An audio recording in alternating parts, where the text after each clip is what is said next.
to see their faces and the roof behind them. Correct. So that thing goes down. A weight comes through the roof, which is supposed to be a dinosaur head. I imagine there's a beat or two right, and then they ixnay of the amscray, and then this car goes flying. Ready, and action.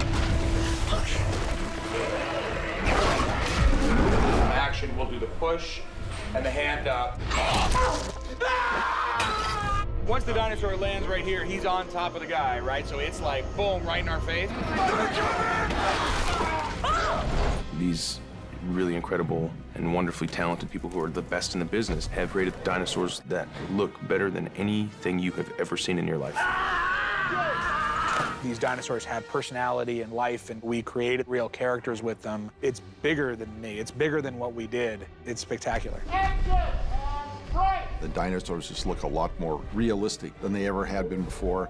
What that adds up to for the audience is they're just a heck of a lot scarier.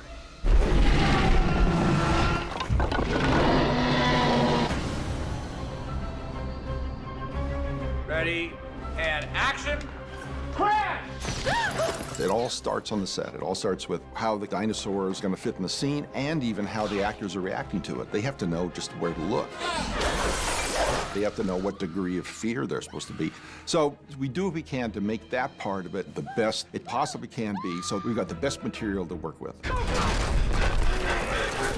All these tennis balls are tracking markers for us so that when the dinosaur comes through, we can track the ground plane and get it correctly so that when she steps, it looks like she's actually making contact with the ground. All the way over, and action. Wait for it, Eric, and now, move. It's become an art form. Actors reacting to something that's not there and convincing us that it is there. So you want to imagine it's where my fist is, and you guys want to focus right here. Colin, he tells me what dinosaurs are there. When they say action, I just believe that there's a dinosaur right there. I'll be terrified, you know? You have to rely on people to be able to use their imagination. And head turn. To turn away, chin forward. What's been so great while doing this movie is that Colin has kept us all in the loop as to what we're seeing. They have built these heads of the dinosaurs that they bring to set. We named her Darcy. This is Darcy. That are certainly not life-size, but they're pretty scary to look at and extremely detailed. You got to sort of reverse engineer every moment. So we start on here, pretty big wide. And so there were a couple of things that the guys at ILM invented just for this movie. They created this app where you could hold up an iPad and shoot it at your frame, and the dinosaur would be there. We can put our dinosaur model into it. We can actually visualize, how big it is. We can do things like rotate it, move it around in the environment. We can add some lighting and things like that. They also show us the computer graphics, rudimentary computer graphics of what the sequence is going to look like, so we can see for ourselves, what is happening at any given moment and where we are in the context of that. For the action sequences, we were sticking very closely to the previs.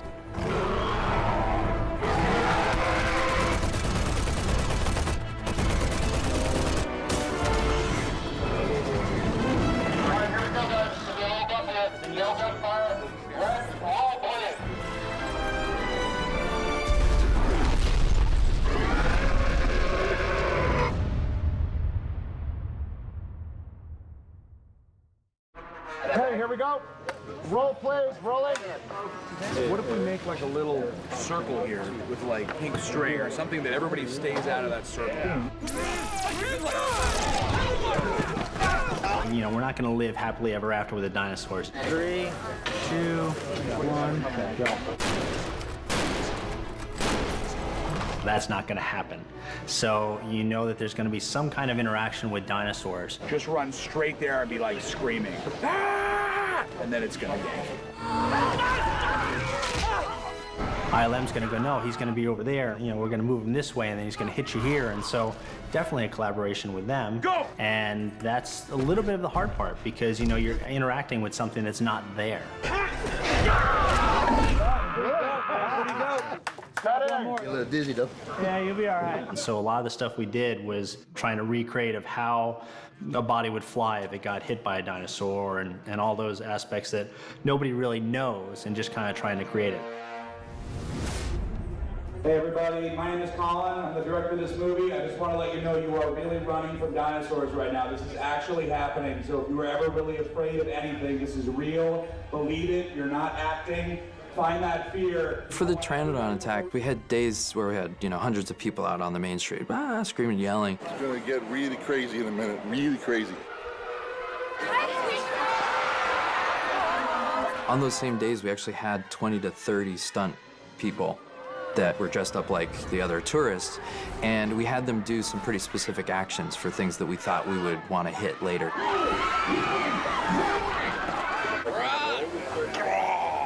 There are moments that kind of blend into the overall mayhem that was created out on set. So, Bird. What was so much fun was you could take cues off of what all of the people were doing. Some people, if they would even put their hand up like they were flicking something away, they would be a candidate for potentially having a dimorphodon on their back. It was actually a pretty good handshake between both doing practical stunts and also the visual effects. The camera is here and it's moving this way. But don't just stand there, you little boom. But British. Zara's death is a big kind of moment in the Pteranodon attack sequence. A lot of very complicated beats and a lot of complicated visual effects beats as well. I'm about to die in like a very cool way. They're gonna pull me up on that crane, straight up in the air. There's like 8 people around me. It's so that I don't really die, because that's a possibility. My mom would be upset. Bigger Mark. She runs on into camera. She has no wires on her. The camera moves around the boys and sees their reactions to what's going on. And by the time we circle back around the boys, the stunt crew has come in, hooked wires onto her harness, so that as we come around and land, you can press the button and fling her out of frame. All of the stuff you see with her is actually her doing those stunts, and we're adding the dinosaurs around her and interacting with her. It's a pretty amazing piece of stunt work. Actors generally don't do as aggressive stunts, and she was really game to do whatever it took. You can see in the movie there's no face replacement. That's all her. Then we got her into a tank and actually tied her up, and they were yanking her up and down out of the water. I've been pulled on a harness, dropped from a crane. I've been dropped in the water. I've been held underwater. I've been pulled out of the water, dropped in the water again, held out of the water, and then finally eaten by a giant water dinosaur. I just think it's the most epic Jurassic Park death I could possibly imagine.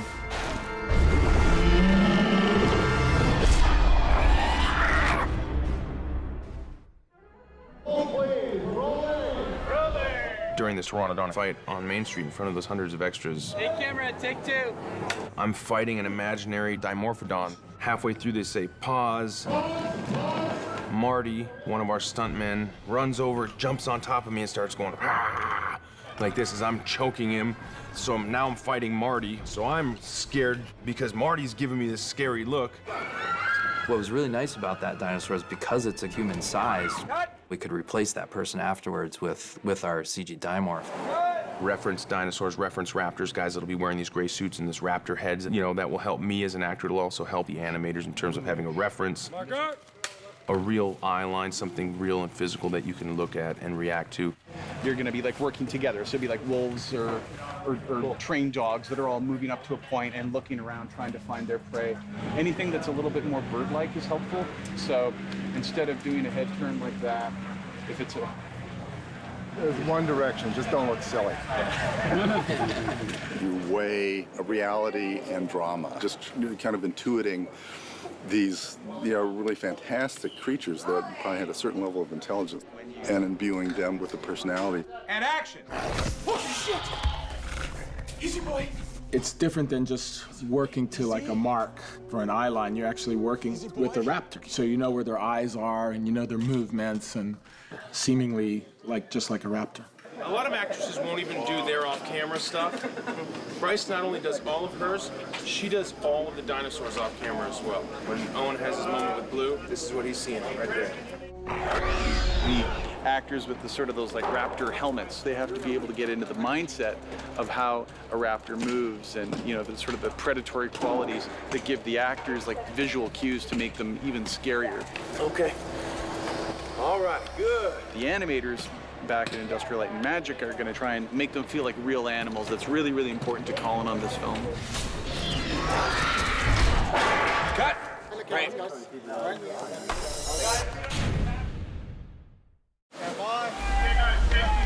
touch, fire into hole, one shot. And action. Go, Chris. Cut. One of the things that's missing when we finish here in a couple of weeks is we have all these great scenes, but there are no dinosaurs in them. You're looking at its eye. Its whole mouth is right here, and its eye is right here, and it's... And so that becomes a job that is assigned to ILM. We turn over a whole sequence to ILM, and Colin designs these sequences and what the dinosaurs are doing in each one of them. And now, as things go on, we're going to be seeing our dinosaurs come to life. I'm thinking kind of lifts her up, and that claws the leg. Claws the legs. And Kylosaur's butt goes up in there and then slams down. The real stars of the movie are the dinosaurs, so your visual effects house, ILM in this case, is one of your closest partners. ILM can render things at a level that is completely photoreal at this point. They had Dennis Muir in there, and he was able to come in and actually push them to not let the dinosaurs look like they did in the previous movies. We're trying to be knowledgeable of the history of Jurassic, but then trying to make this movie new and amazing because, you know, technology has moved on and it's very different now. The camera moves will be different. The dinosaurs are going to act differently. We're using motion capture. In some cases, we have full muscle and skeletal structures underneath our dinosaurs. When you see them walk, you're going to see muscles flexing. You're going to see more skin detail than ever before. We're doing close-up shots that would never have been attempted before. We're doing close-ups of eyeballs, we're doing close-ups of mouths. We have, you know, drool dripping. There's just more aggressive shots than you would have really done in the past.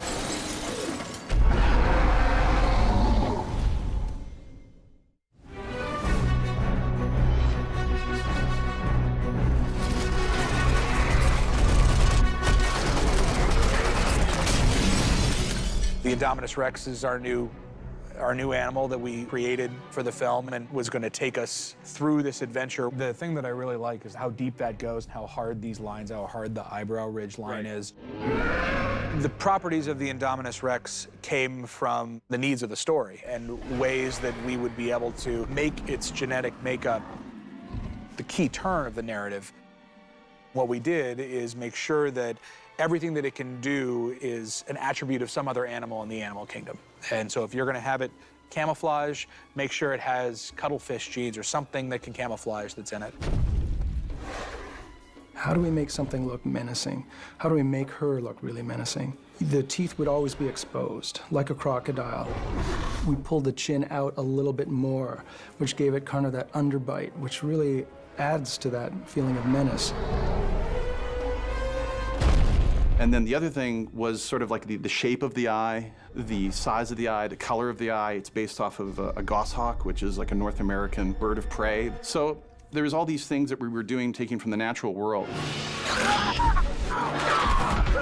The raptors certainly aren't entirely friendly. At the beginning, middle, or the end of this movie, they're still dangerous predators. We certainly didn't want to defang them in any way. You don't scare me. We just wanted to take this relationship that had been evolving over all three pictures to the next level. They're a character in this film. They're not just these killing machines that you see every so often. They actually have a pretty big role in this film. We have a lot of close-ups with them, and they have to actually emote. And so we actually did quite a bit of motion capture on the raptors. 1001, 1002, 1003, 1004.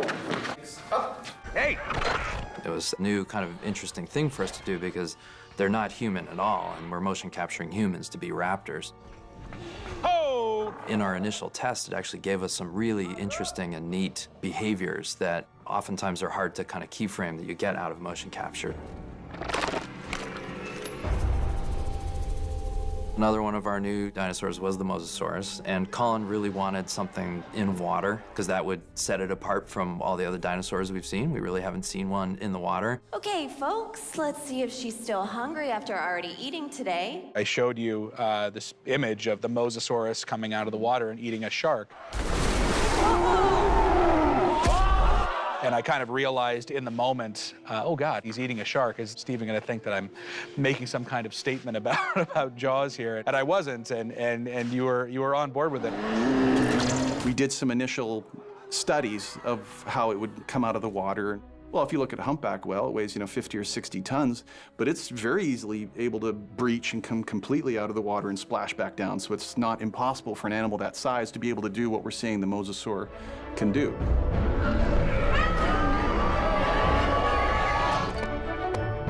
And then as that's happening, they kind of go like this. I turn into an audience member when I see these shots come in. It not only looks spectacular, but it's so intense to watch these animals in the same space as these actors. And I forget what we shot, and it feels like we just shot this dinosaur. Action, go! It's extraordinary, and that's a place where I just sit back and become a fan immediately.